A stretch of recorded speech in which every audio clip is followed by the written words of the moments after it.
Para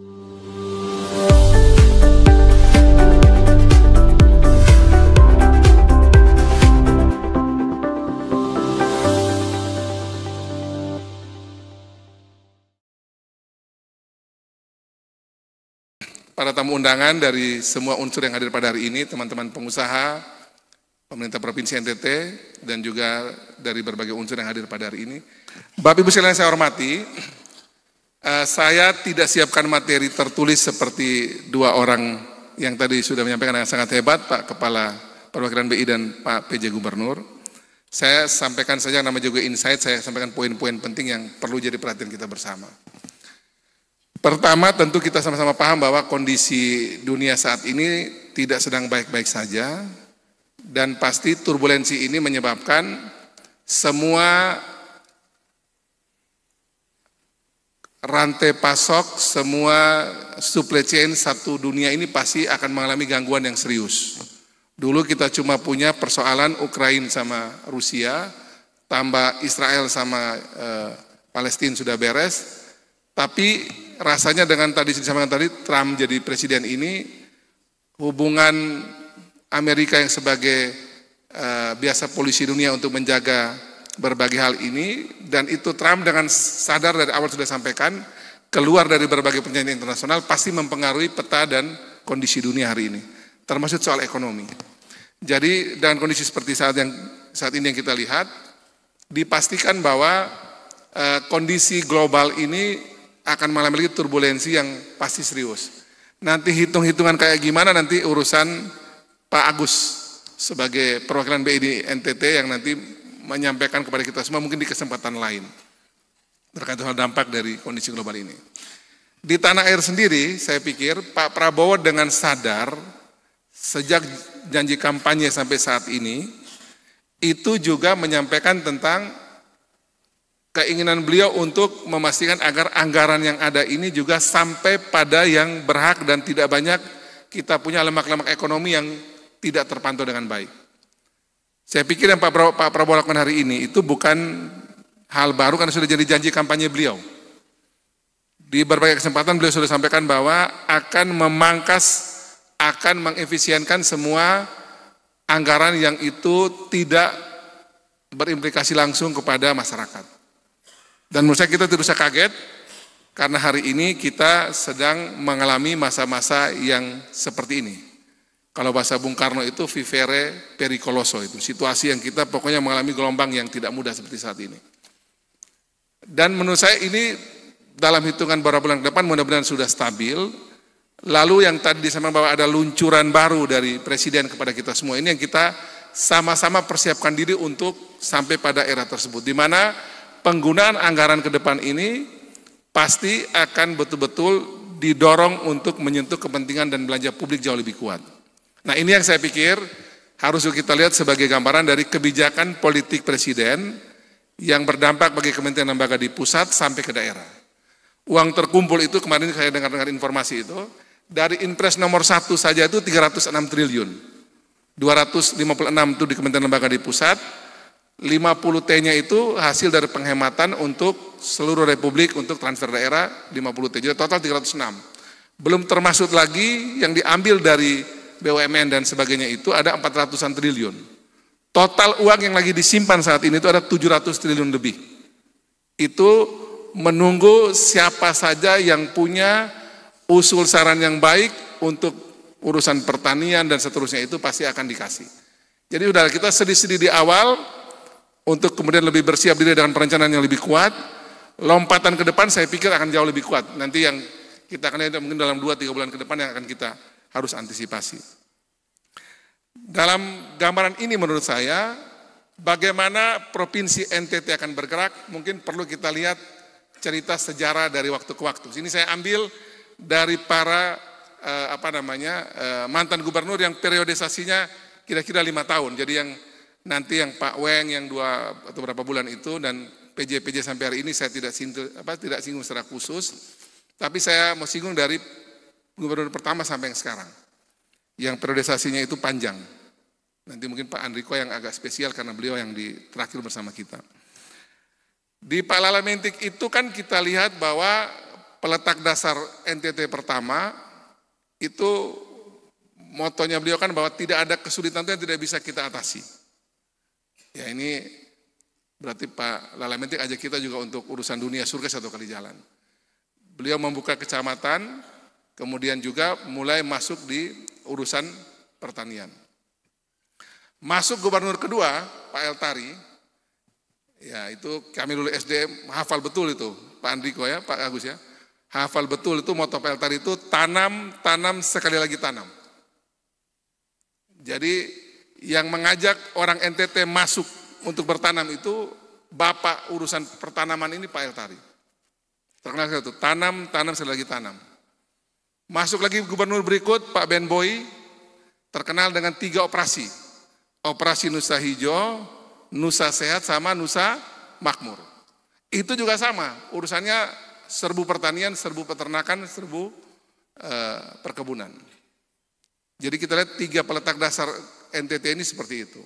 Masuk lagi berikut Pak Henry Fernandes, gerakan meningkatkan pendapatan asli rakyat. Itu juga sama juga, menyerbu masuk juga di sektor pertanian dan perkebunan. Kita kenal waktu itu ada tanam kalau tidak salah 1 juta mente, itu zaman Pak Henry Fernandes kalau nggak salah.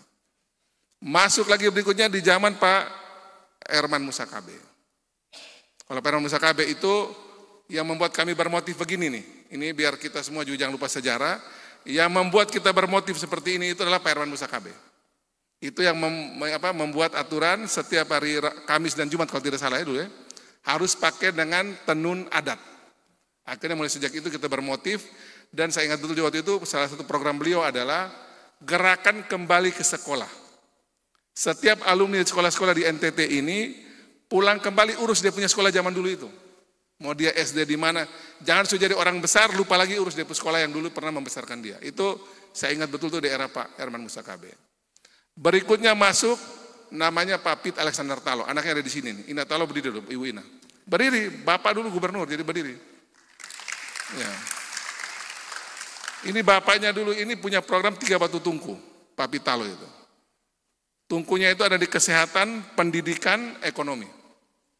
3 batu tungku itu menjadi dasar, dan saya pikir semua kita mengalami kayak begitu. Saya kira Pak Polusiano juga sama. Kita memprogram jauh-jauh seputar-seputar begini sudah. Jadi Pak Pit itu sangat kuat mendorong agar Provinsi NTT memperkuat 3 basis utama di sini. Ekonomi, kesehatan, dan juga pendidikan. Masuk berikutnya Pak Frans Leburaya, terkenal dengan anggur merah. Anggaran untuk kesejahteraan rakyat, kira-kira begitulah ya. Yang masuk sampai ke daerah, di desa-desa dikasih uang, kemudian menggerakkan ekonomi di tingkat desa. Dan saya pikir sampai hari ini sebagian hasilnya masih ada. Terakhir kita di Pak Victor Bungtilu Leskodat. Ada tanam jagung panen sapi, ada kelor, ada rumput laut, ada pariwisata dan sebagainya. Semua digerakin untuk kita bangun Nusa Tenggara Timur. Saya tidak sedang berbicara siapa yang berhasil, sejauh mana yang berhasil, itu urusan penelitian dari teman-teman di kampus. Tapi yang pasti, setiap pemimpin punya mimpi dan punya gebrakan yang mau dibuat, dan pasti ada bekasnya. Tidak ada pemimpin yang tidak ada bekasnya untuk kebaikan Nusa Tenggara Timur. Nah pada titik ini kemudian Melki Joni ingin dan menawarkan agar ke depan ini kita membangun ekonominya dalam kondisi saat ini dalam konteks yang sesuai dengan kemampuan kita. Tadi saya tanya dulu di Pak Kepala Perwakilan BI ini, Pak Agus. Di Jakarta itu komposisi ekonominya itu 80% swasta, 20% belanja pusat, plus minus begitulah. NTT kira-kira gimana nih? Menurut Pak Agus mungkin kebalikannya Pak. 20%-nya itu masyarakat, 80%-nya belanja pemerintah. Kita ada pada titik ekstrim seperti ini. Menggerakkan ekonomi NTT ini adalah uang dari belanja pemerintah. Karena swastanya belum bertumbuh. Sementara di nasional itu ekonomi digerakkan oleh swasta. Artinya uang pemerintah di NTT ini akan menentukan nasibnya provinsi ini di aspek ekonomi. Kalau kita salah belanja, kita salah gunakan itu uang dengan baik, tidak mengungkit ekonomi NTT, ya susah. Kalau kita bisa gerakan dengan baik, berarti dia berpotensi untuk menggerakkan ekonomi NTT dengan baik. Memang daya tahan orang NTT untuk urusan ekonomi ini saya lihat termasuk kuat ya. Saya ambil contoh itu, pernah satu waktu saya lihat satu koperasi simpan pinjam di Flores Timur, itu mungkin kampungnya Pak Lambert. Ada koperasi namanya Mitra Tiara. Dia pernah itu satu waktu himpun dana masyarakat, dia macet itu pada saat angkanya sudah 1,3 T, satu kabupaten nih Pak Andriko. Satu kabupaten bisa serap dana masyarakat 1,3 T, uang itu kemudian macet karena kemudian putaran itu memang namanya multi level ya, akhirnya dia mentok, stop, yang bagian depan sudah terima doa isu ketawa, yang bagian belakang nangis darah. Banyak itu suster lah, pendeta lah, pastor lah, masyarakat uang tangga emannya di situ. 1,3 T di Flores Timur. Tapi saya cek di situ dia cuma punya waktu, dia cuma 1 bulan, itu ekonominya bisa menggeliat lagi. Karena ternyata memang kiriman dari luar, dari pekerja migrannya tinggi. Jadi ekonominya bisa berputar kembali. Saya mulai dengan cerita ini mau menggambarkan bahwa komposisi kita tadi kalau benar kita ada di 80%-nya ada di belanja pemerintah, 20%-nya di belanja masyarakat ini, bisa menjadi lebih besar kalau memang di sektor masyarakat ini bisa kita kembangkan. Saya tidak memberi catatan lagi karena saya pikir sudah benar semua yang disampaikan oleh Pak Agus dan Pak PJ Gubernur, Pak Andriko, terima kasih banyak untuk semua kerja kerasnya. Saya memberikan catatan sebagai berikut untuk beberapa poin saja.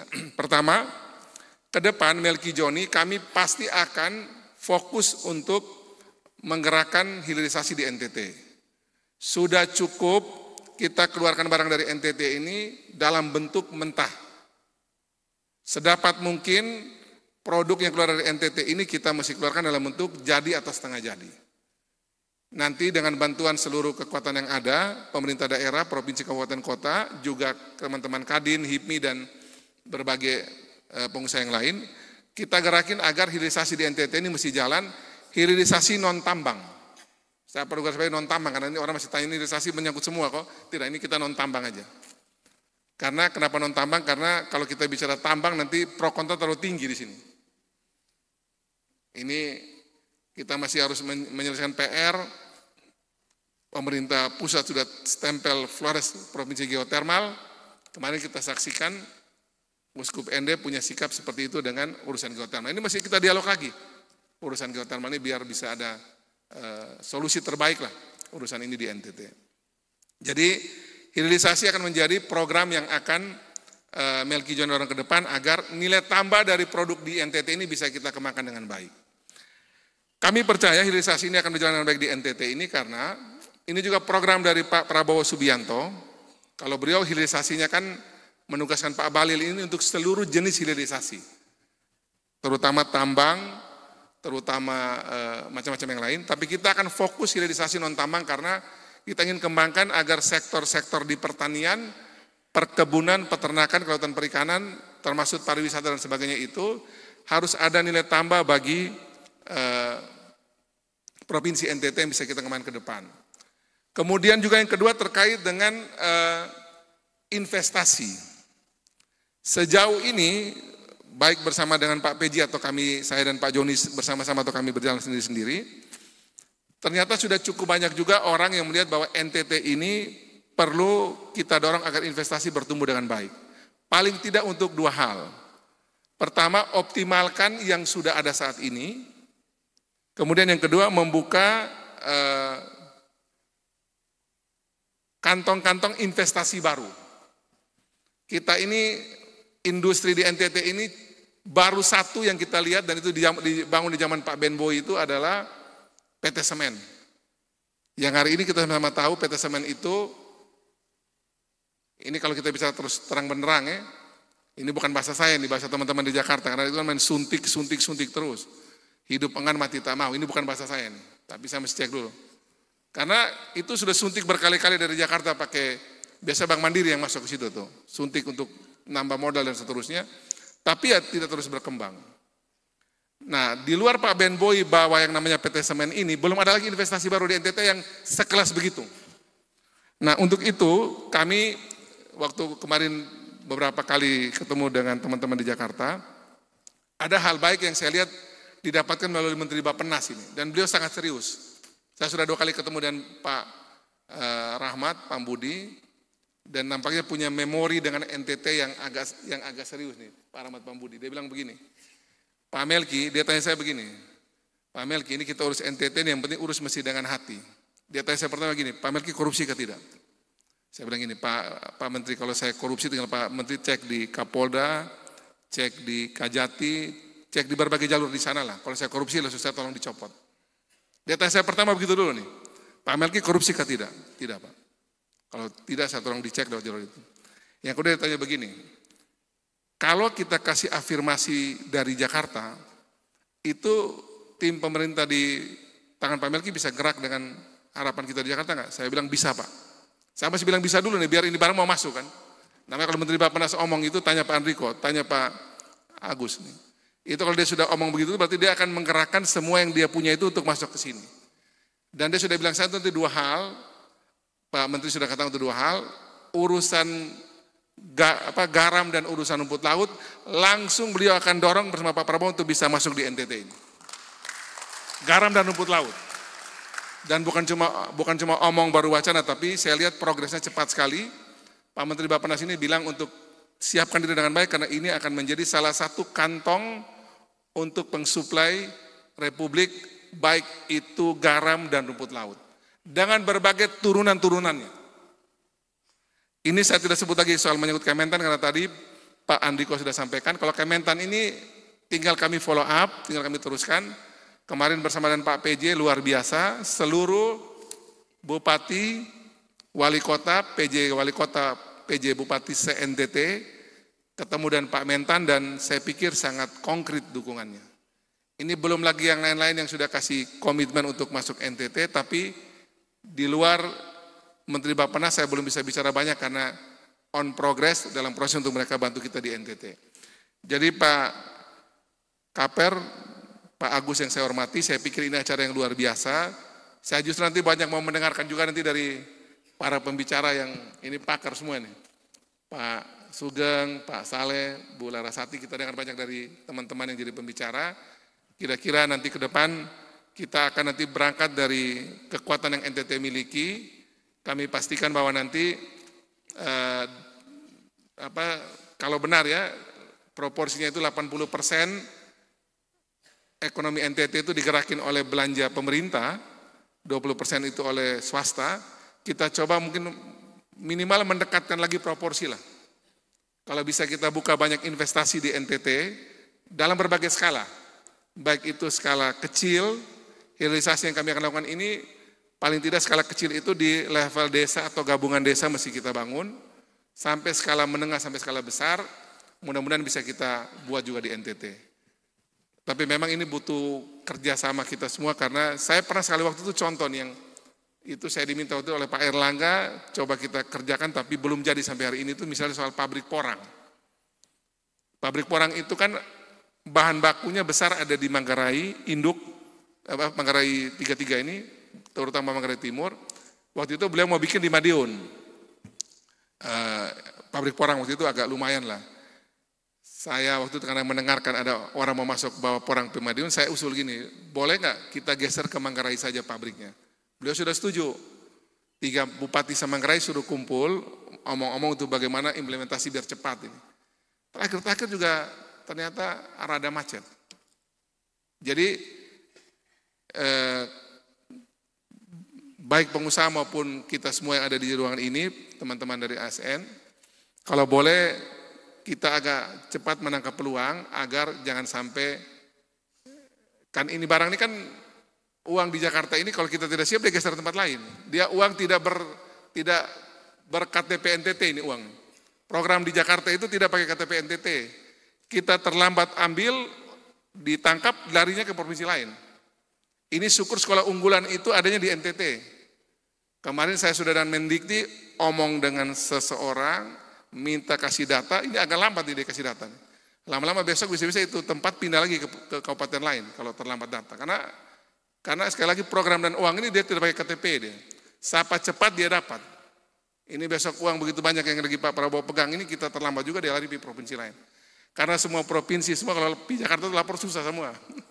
Kan kita waktu DPR kan suka dapat terima teman-teman provinsi lain kok. Bahkan Kalimantan Timur yang uang begitu banyak, saya lapor kita susah Pak. Ini Kaltim kan uang banyak dari minyak nih, kan kita tahu Don Doi begitu vol. Lapor di Jakarta bilang uang susah, ini kalau model Kaltim saya kayak gini apalagi NTT. Nah tapi model begitu kalau ketemunya, kita dengarkan teman-teman dari daerah minta uang di Jakarta ini. Jadi kita butuh juga nanti setelah dapat banyak program ini kita gerak sama-sama dengan baik agar kita bisa atur ini dengan baik. Dan sekali lagi dengan catatan tadi ini, saya berharap kita semua belajar dari Pak Prabowo Subianto ini, belanja untuk publik ini kalau bisa kita perbesar. Jadi saya ulangi lagi, belanja untuk publik kita perbesar, dan percayalah bahwa kalau swasta ini berputar baik di NTT, yang paling pertama menikmati itu teman-teman ASN juga. Yang punya kemampuan berbisnis, biasanya pasti ASN dong. Tapi ini kita pindahkan dari berbisnis di APBN atau APBD, pindahkan menjadi berbisnis di urusan swasta murni. Ini pilihannya, jadi saya tawarkan nanti detailnya nanti setelah kami sudah dilantik baru kami bisa bicara detail. Karena kami akan habis lantik langsung pergi di Magelang toh. Di Magelang sana pakai acara tidak pakai acara istirahat lagi. Lantik hari ini langsung besoknya masuk Magelang. Bayangkan coba. Tidak pakai acara pulang kampung sana, itu tidak ada. Artinya itu berarti kami habis lantik itu langsung siap terima perintah dan arahan dari Jakarta. Jadi Pak Polus kita siap-siap ya Pak Polhen, oke? Siap fisik lahir batin, siap digembleng di Magelang, pokoknya kita agak berlatih seperti dan tamal dan lanut dan rem, kita belajar jadi tentara dulu gitu di sana. Seperti itu bisa saya sampaikan. Saya berharap kita bisa mengikuti dengan baik acara hari ini, dan terima kasih buat Bank Indonesia. Ini saya buka di sini ya Pak Agus biar semua jadi catatan semua nih. Karena kami sudah bicara, Pak Agus bilang begini, Pak Melki itu acara yang dulu dibikin oleh Pak Andriko ya, yang dulu ada apa? Yang Pak Luhut itu acara apa? Lari ya. Nah itu kan menurut perwakilan BI bagus. Saya bilang Pak kalau gitu jangan cuma satu Pak, kita bikin sekaligus 4 Pak. Jadi per 3 bulan itu ada acara. Nanti ada acara olahraga, ada acara seni budaya, acara macam-macam lah. Kita pecahin di berbagai pulau. Nanti ada yang kebagian di Flores, ada di Sumba, di mana nanti pokoknya 4 acara 1 tahun. Pak Agus bilang oke. Begitu Pak Agus ya? Oke ya. Nah, jadi semua setelah ada 4 agenda sampai yang akan kita buat di luar yang model begini. Yang bersifat event olahraga, seni budaya atau yang lain. Sekali lagi terima kasih dan sukses buat kita semua. Semoga semua niat baik kita ini diberkati Tuhan. Dan kita bisa majukan Nusa Tenggara Timur dengan baik. Dan mengantar Pak Andriko pulang ke Jakarta dengan penuh kelegaan. Karena yang dibuat ini ternyata kita bisa sambung ke waktu-waktu ke depan. Tuhan memberkati kita semua. Salam. Salve. Wassalamualaikum warahmatullahi wabarakatuh. Om Santi Santi Santi Om. Namo Buddhaya. Salam sehat bagi kita semua, dan khusus yang buat KIB Bolok saya belum bisa banyak bicara karena kemarin komunikasi dengan Pak Menteri Perindustrian, nanti tunggu kick off dulu dari Pak Prabowo terkait dengan potensi kita menjadi salah satu pintu impor untuk 7 item dari Jakarta. Nanti masih Pak Menperin ketemu Pak Prabowo dulu, setelah fix berbagai hal detail baru nanti kita bisa sampaikan lebih detail ke publik NTT. Terima kasih, selamat siang. Baik, terima kasih kami ucapkan kepada Gubernur Nusa Tenggara Timur 2025-2030 Bapak Emmanuel Melkiades Lakalena. Kita berikan tepuk tangan sekali lagi Bapak Ibu. Ya, kita masih berada dalam suasana acara yang sungguh luar biasa di hari ini ya. Duduk Bawomong 2025, transformasi ekonomi NTT yang mandiri, maju dan berkelanjutan.